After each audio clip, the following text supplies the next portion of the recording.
Vanessa, me conta um pouquinho, então quer dizer, casamento à cega e toda a história, e você começou a passar por um uso indevido de anabolizante, né, menina?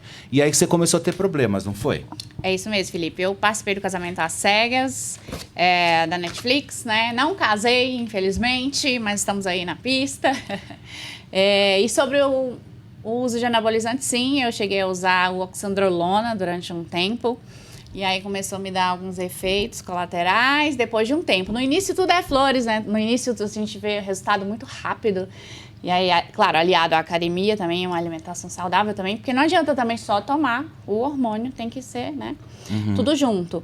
E, infelizmente, lá naquela região feminina, houve um aumento, assim, sabe? Considerável. Que me Você diz do incomodou. clitóris. É. Aumentou o clitóris. Isso é normal, doutora? É um efeito, né? Pode pôr o microfone mais pertinho da senhora, tá ótimo. O clitóris nada mais é do que um pênis não desenvolvido. Por isso que é o órgão de estimulação sexual principal do sexo feminino. E faz parte dos efeitos de uso elevado de testosterona, é o aumento das características sexuais secundárias, né? Aumento de pelos, queda de cabelo nas mulheres e o aumento do clitóris, que é o órgão sexual feminino semelhante ao órgão sexual masculino, né? Sei. É isso aí. Me conta, e aí? Daí como aconteceu? Aí, quando eu comecei a perceber essa mudança, eu fiquei assustada e imaginei que poderia ser realmente o uso do anabolizante, porque, né, se fala muito dos efeitos colaterais. Além disso, também minha pele começou a engrossar muito com o tempo, começou a ter muita espinha e tudo mais. E aí eu cheguei e procurei a endócrina, né? Eu estava fazendo tratamento com uma outra médica, aí eu procurei uma médica, eu estava com um nutrólogo, aí depois eu fui para essa endócrina, e aí ela pediu para suspender mesmo o uso. Parei de usar durante uns meses e aí depois deu uma, como fala, desinchada, assim. Mas me atrapalhou, né? Até no desempenho sexual, fiquei mais travada. A gente fica tímida, né? A gente fica e aumenta pensando mil coisas. E aumenta a dispareunia, né? Que é a dor durante a relação sexual também, né? Você começa a ter um pouco de desconforto, de desconforto durante o ato sexual. O ato sexual. Mas eu acho que o principal problema da reposição hormonal, e que a gente está tendo um boom agora, a gente tem estudado há mais de 20 anos sobre o uso de esteroides anabolizantes no sistema cardiovascular. E, obviamente, que, por consequência, a gente vê outras alterações também endocrinológicas e de características sexuais secundárias, né? Mas isso era muito aflorado em homens, né? Pode perguntar, Ricardo. Não, eu só estou dando uma cutucada aqui. Não, sim, é mas porque continua, a doutora está falando e eu estou pegando... Assim que ela terminar, eu vou... Vai lá.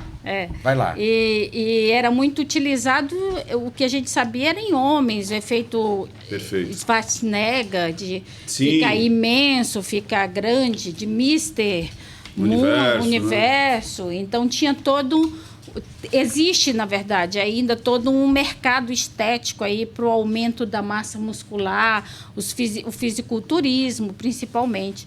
E a forma rápida de se desenvolver musculatura é ativando essas vias de síntese por meio do hormônio, né? Do excesso do hormônio. Mas a gente tem problemas com as doses, as supradosagens do hormônio de testosterona, principalmente porque esses hormônios eles são análogos à testosterona. Na grande maioria das vezes, eles são substâncias que não são exatamente compostas por proteínas humanas. Elas são sintéticas. Elas são sintéticas, principalmente vinda de vegetais, como o inhame, ou até animal, no caso, testosterona sintetizada a partir de plasma de equinos, né? Mas nós temos, sim, também as sintetizadas a partir de proteína humana, né? Da testosterona humana. Mas o fato é que elas sofrem modificações químicas, né? Para mimetizar um efeito da testosterona. Mas a gente tem que entender que o aumento da testosterona, ela pode ativar esses receptores musculares que não são específicos unicamente para a testosterona humana, para a proteína humana, mas existem outras vias que necessitam de uma especificidade dessa testosterona humana para serem ativadas. E uma coisa que as pessoas normalmente não sabem, uma vez na academia, você vai ser abordado por alguém que fala assim, quer crescer? Com certeza. Quer crescer? Mas não é E a doutora, e assim, mas rapidinho, eu só quero falar rapidinho. A doutora Janiane, pessoal, ela é membro da Sociedade Brasileira de Cardiologia, professora de pós-graduação do Departamento de Cardiopneumologia da Faculdade de Medicina da Universidade de São Paulo, médica do INCOR de estudo de anabolizantes, que era ela que você deveria ter procurado. E olha, sabe qual que é assim, Agora eu já sei. Me corrija se eu estiver errado, doutora. As pessoas esquecem que o coração é um músculo. E aí, quando toma... Também hipertrofia. Vai fazer a musculatura do coração se transformar. Alguns ficam com o coração muito grande, né? E aí depois não consegue bombar. Falam que existe o estímulo, não sei se é verdade, um estímulo muitas vezes de células cancerígenas, porque ela está lá paradinha, quietinha, e aí você toma aquela dose, às vezes é um ciclo, em um ciclo você já começa a detonar. O excesso de hormônio, ou seja, a dose suprafisiológica, ela ativa alguns mecanismos que são aceleradores, né? E geralmente a via nem é diretamente sobre o coração. É sobre o comando central, sobre o cérebro mesmo. Perfeito. E ali você vai ver, isso aí a gente já provou que é realmente o efeito cerebral direto.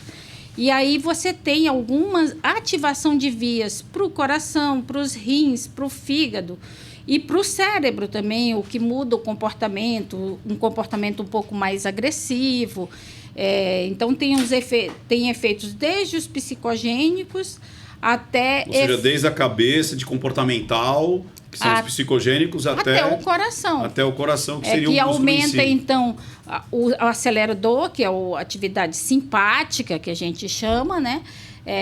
E essa atividade simpática aumenta a frequência cardíaca, aumenta a pressão arterial, aumenta a contratilidade cardíaca, diminui o enchimento do coração, trazendo problemas a médio e longo prazo, como pressão alta, né?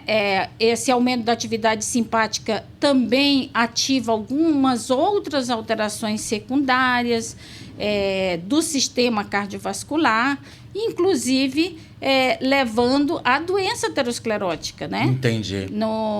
Em homens, pelo menos, 25% dos homens em média de 25 anos, eles já apresentam placas de doença, tem obstrução de doença coronariana pelo hormônio, ficou provado que é pelo uso contínuo do hormônio de anabolizante. Em média, a gente avaliou pacientes de 12 a 8 anos de uso, de 2 a 8 anos de uso contínuo, e pessoas jovens, 29 anos em média, já apresentam placas coronarianas que chegam a 50% de placa.